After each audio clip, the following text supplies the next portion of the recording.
Hey everybody, Felix Staffelbaker here. I wanted to make a quick video because check this out. Bitcoin 2022 speaker. Check this out. He is a World Economic Forum boy.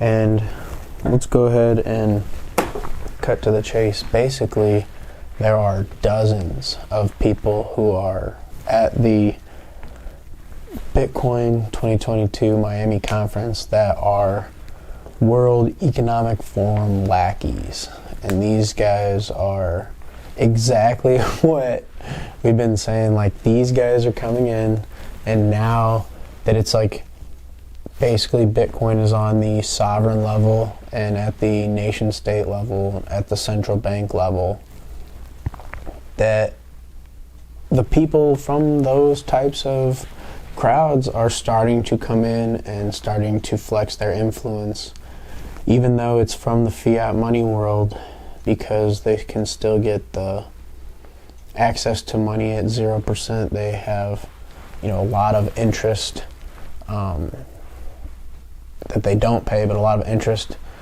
that in what happens in Bitcoin going forward, and that's how in the future Bitcoin will be able to run on top of the EOS-IO protocol, and EOS will be the settlement layer for Bitcoin. And I don't think anybody really is, basically all the people in Bitcoin who have enough Bitcoin, who are well off enough, aren't going to speak up because they don't want to, rock the boat, cause any waves, and just put a target on their back, while them not saying anything is what's going to make everybody else lose.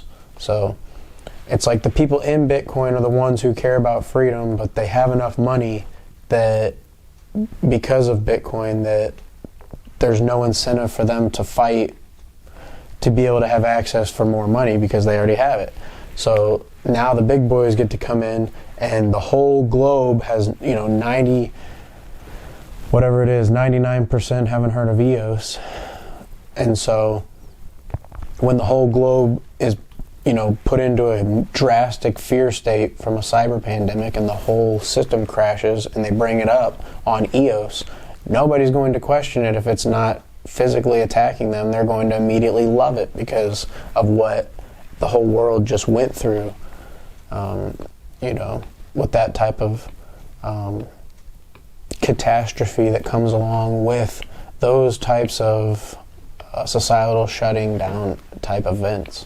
And, that will play itself out on its own. But basically all these people will come in, and that's how the whole globe gets on a standard like this, because it's not just the couple of anonymous Twitter accounts tweeting at Brendan Bloomer, calling him a scammer or whatever they're trying to say, that has no relevancy to the entire globe. Those people don't matter on Twitter. You really think they're going to have an effect on stopping, the current system from going into the new one? Like, get real. So it's that type of thinking. You can't just, you have to be hopeful and you have to be optimistic, but you also have to be realistic. And the realistic side shows a whole different thing, that if you're not willing to put in the effort to think about in a heterodoxic way, where you're not just conforming to what the people implementing it are telling you, you can start to have a whole different outlook and position yourself to be in a better spot than where the general public is and will definitely be in the future, which is way, way, way worse. You don't want to be there. So just putting all that out there because, the World Economic Forum basically taking over Bitcoin, and they'll take over everything. And as long as you have, the assets before, if EOS, I made a video previously that, there could potentially be an idea that 30 trillion just popped into the market. If something like that were to happen, like, are you ready Are you positioned, like, think about it, if EOS tomorrow was at 30,000 and you didn't have any, you'd be lucky to get a couple. And that's even if there's any available. So, the people who've been stacking, same thing with Bitcoin. If Bitcoin gets repriced at 10 million and you were able to accumulate a quarter of a Bitcoin, like, you're chilling. So that's the type of stuff you have to think about, because it's not necessarily about what's happening in 10 years. It's going to be slow, and then suddenly. And then if you're not ready when it's that suddenly, you're just out. You're toast. So just want to put that out there. Stoffel Baker out.